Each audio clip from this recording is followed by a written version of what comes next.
ఇటువంటి ఒక తప్పుడు పని చేయడానికి ప్రభుత్వానికి నాయకులు సిగ్గు ఉండాలి. ఇది రేవంత్ ప్రభుత్వమా రాబందర్ ప్రభుత్వాన్ని ఒకసారి మనం ఆలోచిస్తాం. ఇది ఆత్మహత్య కాదు, ఇది హత్యగానే మేము భావిస్తాం.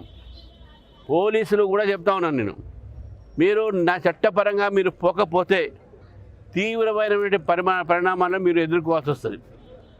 మీరు కార్యకర్తలు గారు, మీరు గవర్నమెంట్ జాబ్స్, గవర్నమెంట్ ఉద్యోగస్తులు, మీరు ప్రజలకు అందరి రకాలుగా మీరు సహకారం చేయాలి.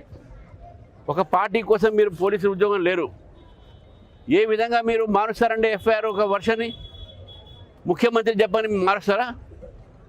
మన మంత్రి చెప్పని మారుస్తారా? ప్రజలు ఏం కావాలి ఈ యొక్క జిల్లాలో? తప్పుడు ఎఫ్ఐఆర్ ఎట్లా రాస్తారు? ఒక చోటనో ముఖ్యమంత్రి గారి తమ్ముడే అన్ననో వచ్చి పార్టీ మార్పిస్తారు మా వాళ్ళని. అక్కడ కూడా ఎస్టీ లంబాడ, ఇక్కడ ఎస్టీఏ. అంటే ఎస్టీల మీద మీ వ్యతిరేకత ఉందా తెలుసు. ద్రౌపది ముర్ము మీద మీరు ఏమేమి మాట్లాడుతున్నారు, కానీ ఈ రకంగా ప్రాణాలు తీసేటటువంటి ఒక వ్యతిరేకత ఎస్టీల మీద ఉందంటే ఏం చెప్పాలి? నేను డిమాండ్ చేస్తా ఉన్నాను, వెంటనే ఎఫ్ఐఆర్ మార్చాలి.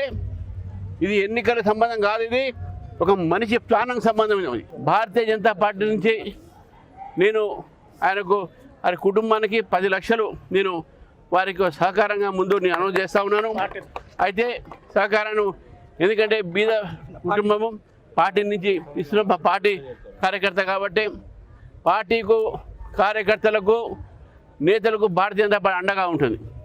ఎవ్వరు కూడా ఆత్మవిశ్వాసం కోల్పోయేది లేదు.